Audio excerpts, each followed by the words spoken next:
દોસ્તો આ તમે જોઈ શકો છો આજુબાજુ બધી બાજુ એમ કહેવાય કે પાણી ભરેલું છે અને વચ્ચે આ ટાપુ જેવું આપણને લાગે આ શંખેશ્વર મહાદેવનું મંદિર. જોકે અગાઉ આપણે દર્શન કર્યા છે પરંતુ અત્યારે આપણી સાથે પાછા વિહા ભગત જોડાઈ ગયા છે. ભગત રામ રામ, મજામાં? આ જગ્યાએ દોસ્તો એ સાધુ સંતે એમ કહેવાય કે 12 વર્ષ સુધી ઊભા તપ કરેલું, 12 વર્ષ સુધી બેઠા તપ કરેલું આ તપોભૂમિ છે. અનેક સાધુ સંતો આ જગ્યાએ અવારનવાર આવતા હોય છે. ત્યારે આ જગ્યાએ આપણે આવીએ ને ભાઈ એક અલગ જ પ્રકારનો આનંદ થાય. આ તપોભૂમિ છે, આ આધ્યાત્મની વિરાસત છે. વિહા ભગત અમને આ જગ્યાના દર્શન કરાવો, જ્યાં તમે મહાદેવની પૂજા સેવા વગેરે કરો છો ત્યાં અમને દર્શન કરાવો. દોસ્તો આપણે બધા ભેગા મળીને આ જગ્યાએ દર્શન કરવાના છે, ત્યારે વિડીયોને અંત સુધી નિહાળતા રહેજો. એવું સરસ મજાનું આ આધ્યાત્મ ધામ છે, આપ જોઈ શકો છો. આ બે બાજુ, એક બાજુ ગણપતિજી બિરાજમાન છે અને એક બાજુ હનુમાનજી મહારાજ બિરાજમાન છે. વાહ ભાઈ વાહ.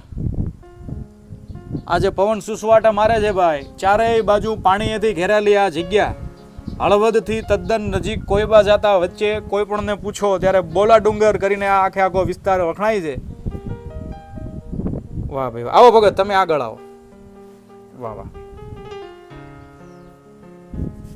અહીંયા બધી સેવા પૂજા કરે છે આપણા વિહા ભગત, અને સાથે રતા ભગત પણ હોય. હવે ને આપણા મહાદેવ તમે જોઈ શકો છો. વાહ ભાઈ વાહ. દોસ્તો આખું તળાવ એમ કહેવાય કે ભરેલો હોય તો શિયાળો, ઉનાળો, ચોમાસું ગમે ત્યારે આ જગ્યાએ શિવજી જે છે એ અબૂજ ના રહેવા જોઈએ. ધૂણો જે છે એ અખંડ જ રહેવો જોઈએ એવી એમની ભાવના છે. વાહ ભાઈ વાહ. ઉપરથી પણ જોઈ લો. ભગત કેટલા વર્ષથી આવો છો આ જગ્યાએ સેવા કરવા માટે? 40 વર્ષથી આમને આ મડીખમ આવવાનું. વાહ ભાઈ વાહ. આ બધી સેવા પૂજા રોજે રોજ કરવાની. વાહ વાહ. આવો હવે બાપુની સમાધિએ અમને દર્શન કરાવો. આવો. હા, સમાધિએ પણ દર્શન કરવા છે દોસ્તો. ત્યારબાદ આપણે જે અખંડિત ધૂણો જે છે ત્યાં દર્શન કરવા જશું.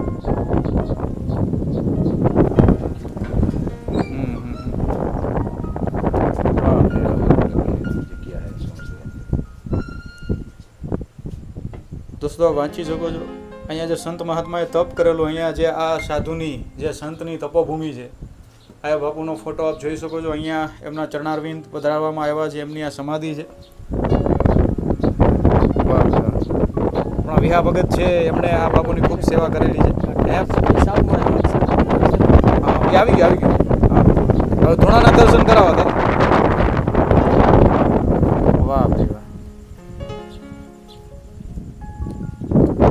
દોસ્તો અહીંયા આવીએ અને બેહીએ તોય આનંદ થાય, માનસિક થાક બધો જતો રહે અને પરમાત્માની એકદમ નજીક અને પ્રકૃતિ પણ કંઈક અલગ આ તમે જુઓ.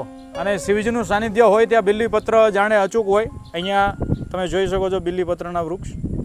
ત્યારબાદ આ જગ્યાએ પણ છે અને આ અતિ વિશાળ બધા આજુબાજુ વૃક્ષો આપણને ખરેખર આ જગ્યાએ મંત્રમુગ્ધ કરી દે તેવા છે. અને હવે આપણે જવું છે દર્શન કરવા. આવો આવો આવો. આ અખંડ ધૂણો છે દોસ્તો, આપ દર્શન કરી શકો છો. દોસ્તો તમે જોઈ રહ્યા છો આપણા વિહા ભગત જે છે હવે આ જગ્યાએ પૂજાપાઠ ચાલુ કરી રહ્યા છે. કેટલાય વર્ષોથી આ અખંડ ધૂણો, આ ચેતન ધૂણો અને આ જગ્યાએ સંત મહાત્માનું તપ હોય મારા વાલા.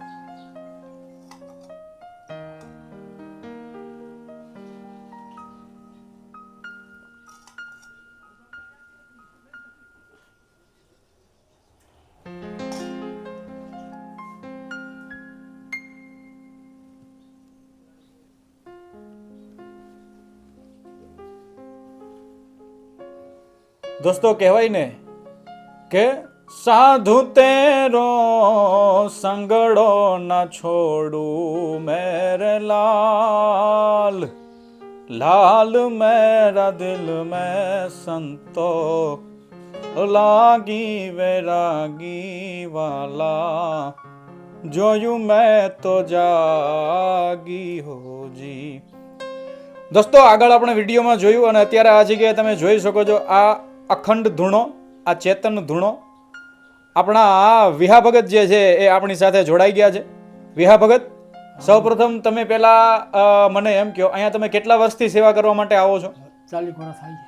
40 વર્ષથી રોજે રોજ માટે આવવાનું. તો પહેલા તમે જે ટ્યુબ લઈને આવતા હતા, પહેલા ટ્યુબમાં બેસીને, એ થોડીક આપણા દર્શક મિત્રોને વાત કરો એટલે અમને ખ્યાલ આવે. એ તમે કેવી રીતના આવતા? ટીપમાં બેહીને દોરડા છે અંદર. એવું? ચાલીને લઈ આવતા તરતા. ટીપમાં બેહી જઈને પાછા હાથે તરી લઈ. એવું?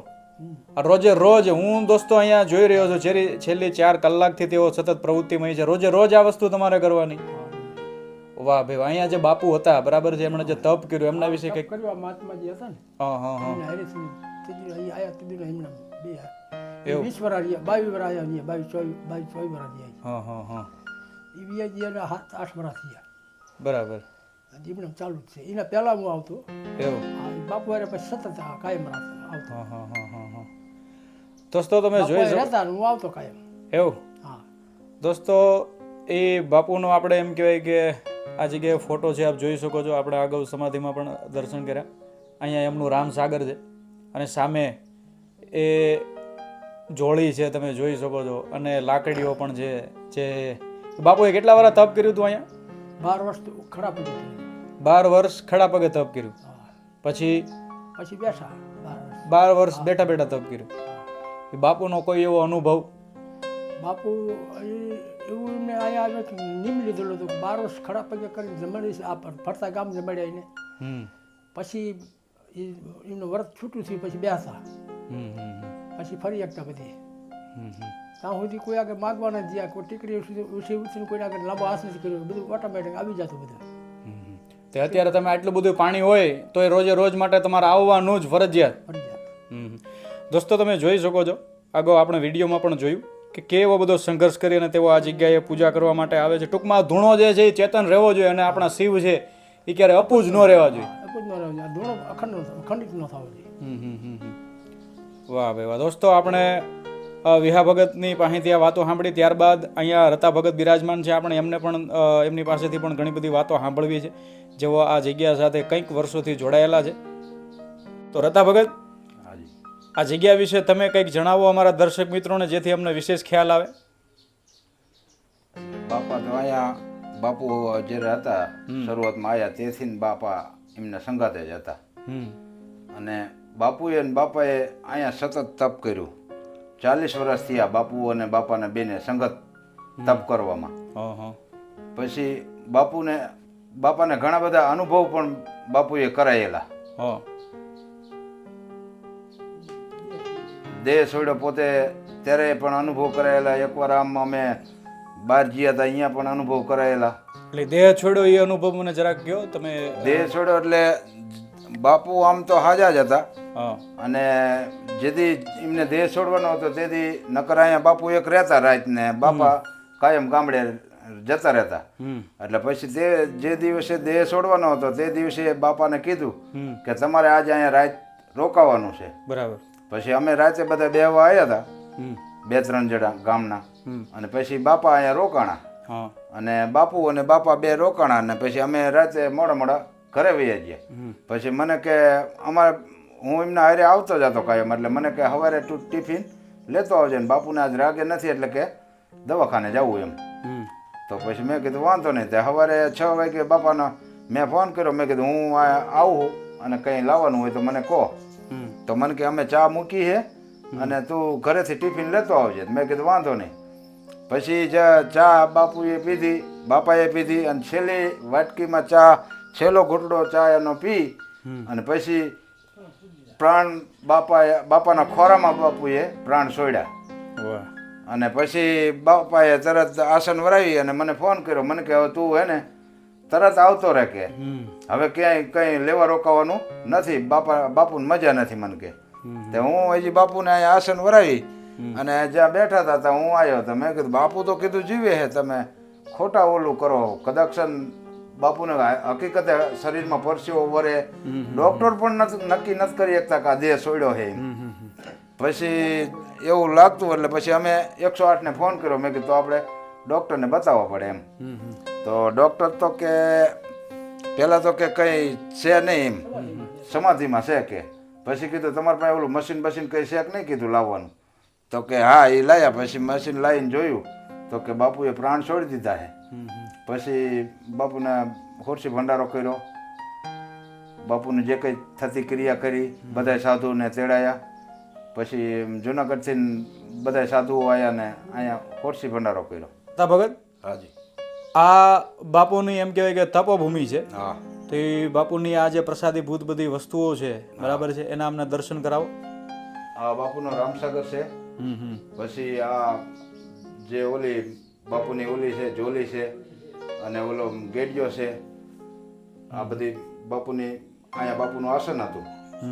પછી ઓલી તલવાર છે બાપુની, એ ચાવી તરીકે રાખતા તલવારને, ચાવી હતી એમની. આ બાપુનો ફોટો અહીંયા જે બિરાજમાન છે. આ બાપુનો ફોટો છે. આ ફોટો છે બાપુનો. ઓલો રહ્યો ફોટો બાપુના ગુરુ છે. અત્યારે જે જૂના અખાડા મહંત રહ્યા ને મહામંગલેશ્વર, એ પોતે જ તે એમના શિષ્ય હતા. હરિગીરી બાપુ જે અત્યારે મેન સંત છે ને, એ એમના શિષ્ય મહામંગલેશ્વર. પછી આ ધૂણો જે રહ્યો એ રોજે રોજ માટે તમે આજે પૂજા વિધિ કરી બધી? બાપુએ અખંડ જેતુનો ચાલુ કર્યો તેતુનો એમના સતત અખંડ જ છે.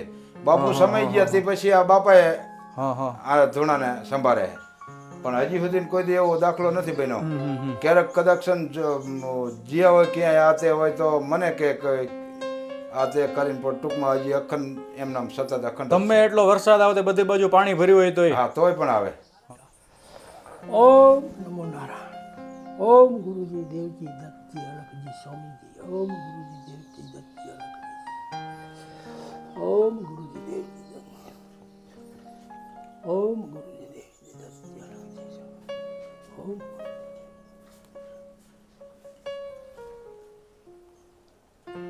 ધ્યાન મૂલમ ગુરુ મૂર્તિ પૂજા મૂલમ ગુરુ મંત્ર મૂલમ ગુરુ વાક્ય મોક્ષ મૂલમ ગુરુ